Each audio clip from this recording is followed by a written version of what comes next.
Heroshvidnya. Hello. Welcome to Talking Tech, episode 1. This is very first episode in weekly series of Talking Tech. For those of you who do not know me, my name is Gregory. I am administrator at Computer Enthusiast Master Race, also known as CEMR. I highly advise if you are not part of community of CEMR that you join. Link will be down in description below. For real guys, welcome to Talking Tech. This is the very first episode of a weekly series. I intend to do this weekly. Hopefully my schedule will allow it. But yeah, finally getting around to it. Before I start, I want to give a shout out, of course, to everybody out in CMR. Best community out there. And of course, I want to give a shout out to the Slacker, the bearded Slacker. For those of you who are into overclocking and extreme overclocking, I highly recommend you guys subscribe to Bearded Hardware. Joe Stepanzi, also known as the Stepans, Slacker. You guys should be familiar with him. He's been doing some live streams and breaking some records with the new Intel i9-9900K. I will link his channel down in the description below. So, Talking Tech. This week, I just want to talk about some of the things that I really haven't had a chance to discuss, even within CMR, for the most part. Let's start with the i9-9900K and the 9700K, I suppose. Yeah, there was a lot of confusion when the first benchmarks came out and the NDAs lifted, and the overclocks, 5 gigahertz, 5.1 gigahertz, these things were pushing some insane amount of heat, and people were expecting it to run much cooler considering the IHS is now soldered to the die, which isn't really the case. I mean, it is the case. It's going to run hotter. It's 8 cores now in the same exact package.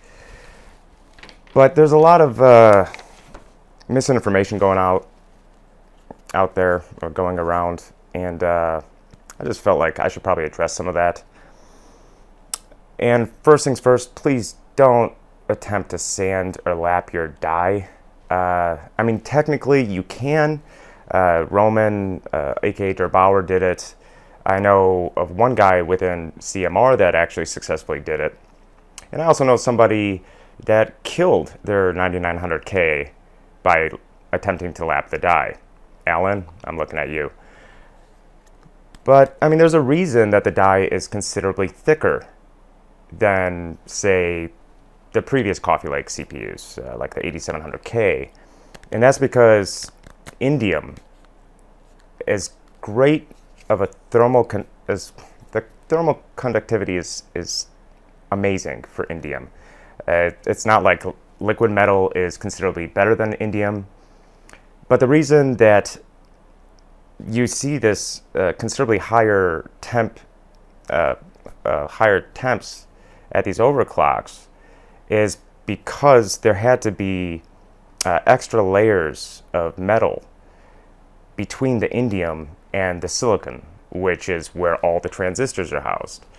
And the reason for that is indium and silicon don't, I mean, you could technically solder indium, or use indium as solder directly to the die on it being just silicon. But over time, you're going to get diffusion from heat cycling, thermal cycling, getting hot, getting cold, getting hot, getting cold. And it will ultimately damage the CPU die itself, or at a transistor level, it could really destroy the CPU. So what Intel needed to do, and they've done this in the past when they used to solder their CPUs, is they used a layer of titanium, nickel, and vanadium, as well as a thin layer of gold on top of that, and then comes the indium solder between the IHS. And the reason for that is it kind of creates a diffusion barrier.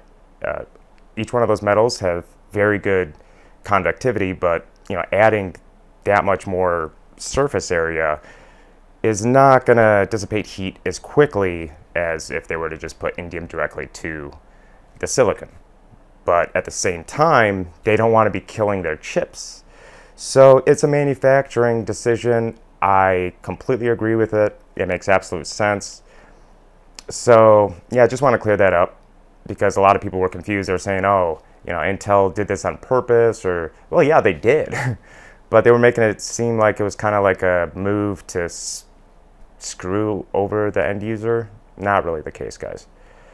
But yeah, I mean, the 9900K is not without its controversy. The price is pretty steep for an 8-core mainstream processor, especially with AMD's offerings that are considerably cheaper. But if you want a mainstream Intel 8-core 16-thread CPU that clocks like hell with a low latency ring bus, the 9900K is a fantastic CPU, and there's no denying that. That they are amazing performers.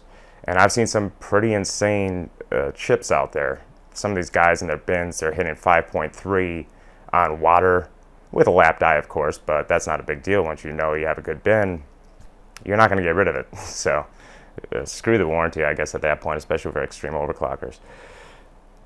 But yeah, that's the Intel discussion. But of course, I'm not going to talk about Intel without talking about AMD.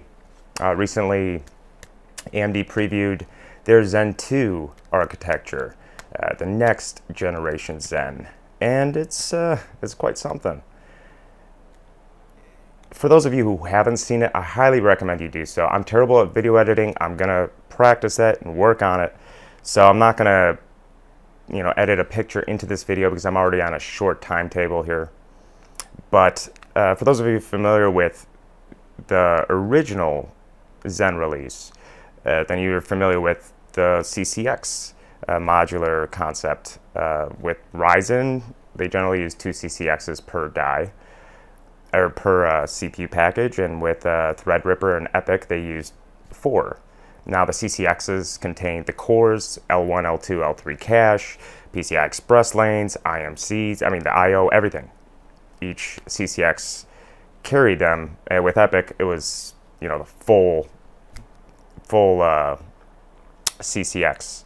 And Threadripper, I do believe they actually disabled several core I/O features within 2 of the CCXs. But with Zen2, it's a little bit different. And now I absolutely love this, and I can't wait to see how it truly performs. But the CCX paradigm is done and over with. That didn't last very long, but it's in the name of progression and innovation. And AMD's at the forefront of it right now in the CPU race. And AMD really does need to get their act together. But yeah, I'll talk more about not AMD, Intel needs to get their act together. I'll discuss more about Intel's monolithic die fab and of course their 10 nanometer fabrication and its delays in a different video, because you guys have to remember AMD, Nvidia, they don't have their own foundries. They rely off a TSMC and of course Global Foundries. But with the AMD,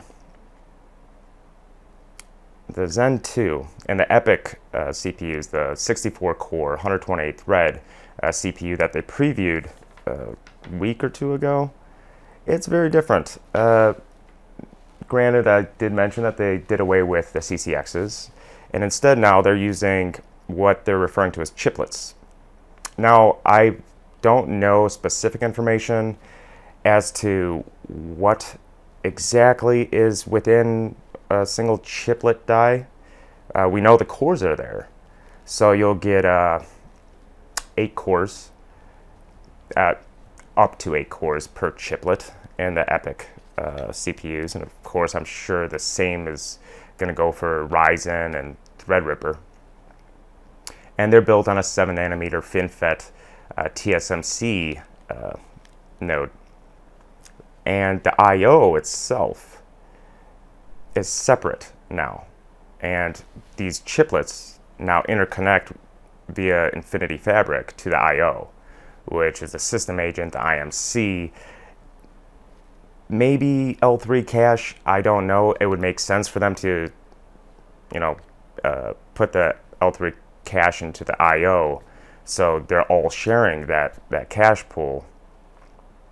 But it's a very, very interesting design, and especially the fact that AMD is actually still using Global Foundries 14 nanometer node for the I/O. So you have 7 nanometer FinFET TSMC chiplets and a 14 nanometer GlowFlow I/O, which is very, very interesting. I don't think that's ever been done before. Two foundries creating, their own dies for one package.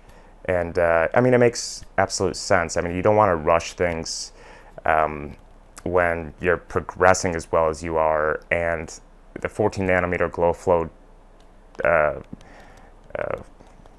fab is, and the yields are great. They're not going to have any issues with that. And by separating, certain key parts of the CPU, primarily the I/O, the yields are just insane. I could only imagine.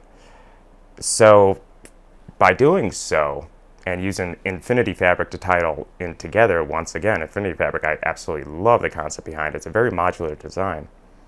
They could offer these high core count, very efficient, I would imagine, especially being on 7 nanometer FinFET from TSMC at a very, very low cost, as opposed to Intel, which is still stuck in the whole one die, depending on their segmentation. You got the XCC dies, HCC dies, LCC dies, and their mainstream low-end dies.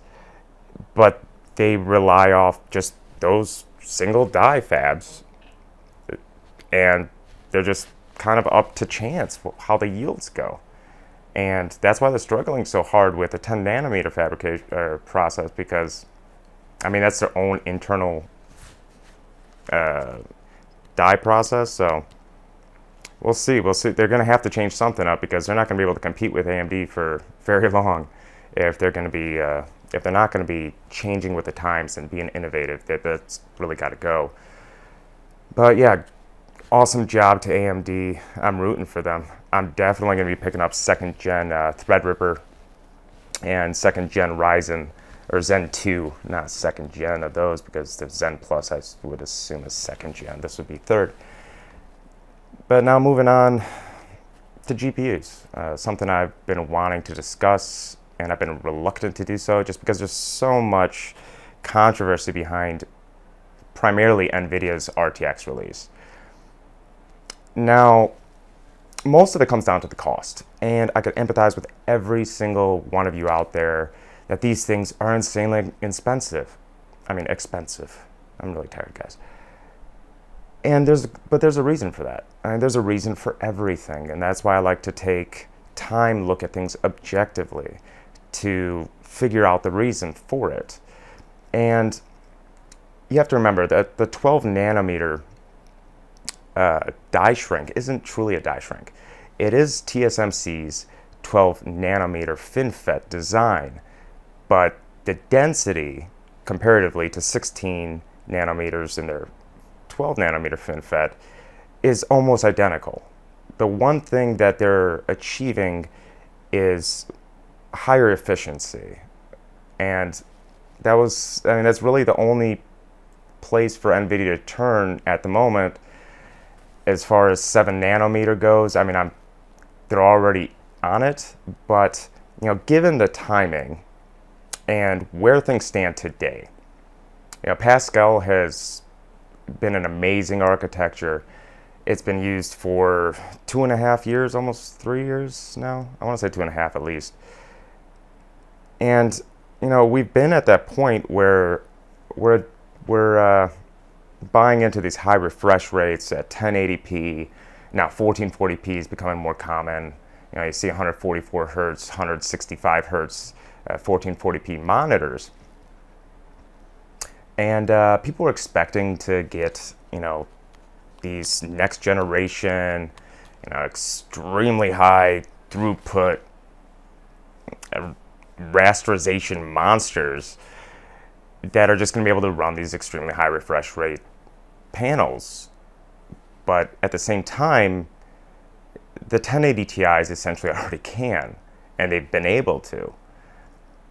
And even then, in most cases, it comes down to the game itself and its optimization. And in many cases, you will end up with a CPU bottleneck before anything. So from Nvidia's standpoint, it makes a lot of sense for them to release their ray tracing technology. And of course, the tensor cores with the deep learning algorithms and the DLSS, which I haven't seen it yet. They haven't released it, as far as I know, for any of the games out there. I'm not much of a gamer, guys, but I do intend to actually try it. Try some games for once because of RTX. I mean, that's a personal opinion. But, I mean, for me, visual fidelity is a big thing. And we've been straying away from that for a long time now, as these higher and higher refresh rate monitors come out, and people just want to have those high refresh rates and run those high frames per second. But the thing is, we already can. I mean, the next logical step, because the CPU is still kind of the mitigating factor in those cases, in most cases, would be 4K. High refresh rate 4K panels. And I know they have some slated to be released soon, like 120 hertz panels. But those things are ridiculously expensive.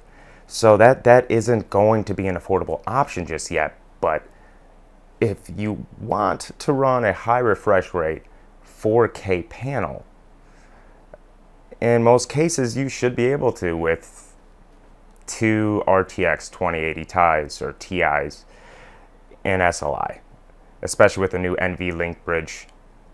It seems to scale very, very well. So, I mean, it makes sense for me, for Nvidia, to push for this now, because it gets the technology into the developers' hands. DXR is finally available for developers to work with and implement this, because these dies being on a 12 nanometer FinFET, which they deemed FinFET N, which stands for Nvidia. You have to remember, TSMC had no intention of using their 12 nanometer FinFET process for computer chips, microprocessors. It was never really, well, at least in the mainstream computing world, it was never really developed for that. But thus, it's Nvidia. They were able to get a custom-made node, thus the 12 nanometer FFN designation.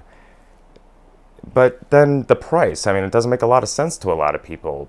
But if you think about it, it kind of does. Look at the die sizes of these GPUs. They are massive. The 2080 Ti, the TU102, comes in at, like, I don't remember the number off the top of my head, but it's somewhere like 750 some odd millimeters squared. That's massive, and the yields have to be terrible. I'm not saying they have to be terrible, but they're not cheap chips to make. And as a matter of fact, the TU102 that we see in the 2080 Ti's or TI's has 4 SMs disabled by default. And there was speculation, I've heard or read somewhere, that there's going to be a Titan, for a Turing Titan. I don't see that happening. I think that those 4 SMs were disabled for yield purposes. This way they ensure that they are getting decent yields to sell these cards. And the same goes with the 2080 and the 2070. They're all different GPUs entirely. They're completely different dies. So, I mean, it's not a cheap manufacturing process for Nvidia to take on these massive dies. And the amount of transistors packed into these packages is absolutely insane.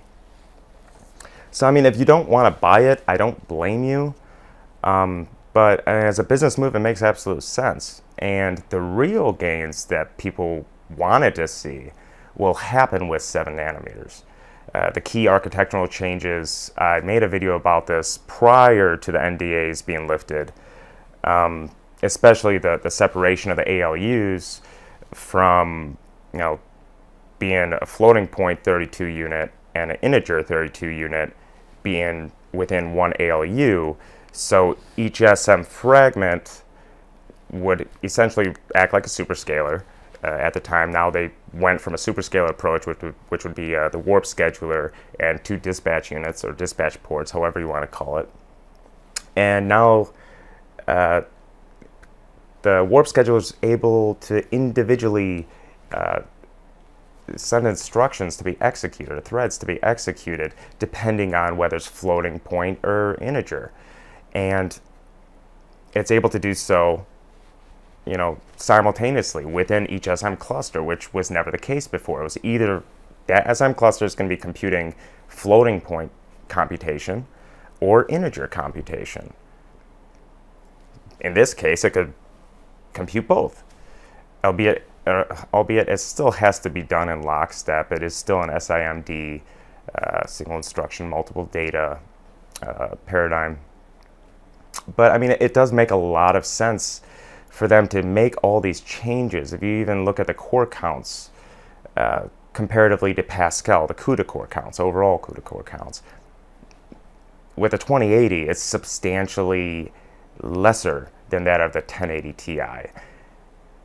Yet it performs on par. In some cases, it actually outperforms it. And especially with considering, it's only using 8 gigabytes of GDDR6 as opposed to 11 gigabytes of GDDR5X. With the 1080 Ti, it does better in higher resolution games like 4K games and 1440 in many cases. And that's because of their new memory compression, as well as a few other changes within the architecture. They got rid of the low-level memory buffer and implemented a true L0 cache. And there's a bunch of refinement within the cache hierarchy within the architecture, which, in my opinion, is once again very innovative. I think Nvidia, the changes they're making for a good reason. Whether you guys want to buy it or not, that's up to you. They're not cheap, but I'm not going to object to them doing it. Once 7 nanometer rolls out, the dies are going to be considerably smaller. The yield should be pretty decent, as TSMC is already starting to roll out 7 nanometer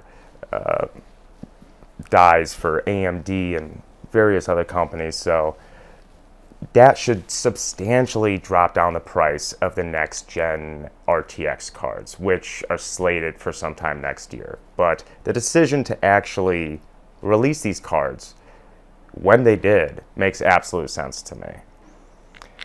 So I take that as you will. Actually, you know what? I watched this video yesterday with Jay's 2 cents, and he made a very good point. I mean, it's not for everybody, but for some of us who grew up playing games, I started in the early 90s, and I've seen the progression of all these new APIs and all these new game engines and all these new graphics cards and GPUs. And I remember the old days with Voodoo and ATI, even before Nvidia was a thing. And who could forget VIA and S3? And I mean, there were just so many companies back then. Now we're down to 2. But I mean, at some point, traditional rasterization has to change, and ray tracing looks phenomenal. I mean, it does. You're not going to get more realistic lighting effects and just the way lighting truly works without some form of ray tracing. So granted, this is, the first iteration of the ray tracing cores. Just give it time, guys. It will change, and eventually AMD will have to get on board, of course. And I don't think they want to right now. The 7 nanometer TSMC FinFET Navi, I believe it's Navi, they're very tight-lipped on it. I don't know if it's a new GCN architecture or if it's just a die shrink and they're going to eventually just stick with their current GCN architecture and gain that density and efficiency and be able to clock like crazy. or if they're going to actually do something different. I mean, Vega would actually perform very well on a 7 nanometer node. So, well, that's yet to be seen, guys. But, I mean, it's a very exciting time for PC gaming, PC computing, just about anything PC tech. I mean, it changes so rapidly and so quickly. I just wish that people would just take some time and think about these things objectively. And as far as, the RTX cards dying, yes, everyone hears about it all the time. And that's something that's being talked about daily ever since the RTX release. But, everyone I've spoken to within the industry is saying that the numbers for RMAs and truly dead cards are extremely low, substantially lower than Pascal. So, I mean, I understand why, everyone's talking about it, because, I mean, the price of these cards, you don't want to hear about these types of issues. But I think the amount of cards that are having these issues is grossly exaggerated. And there's no statistics out there that prove otherwise. So,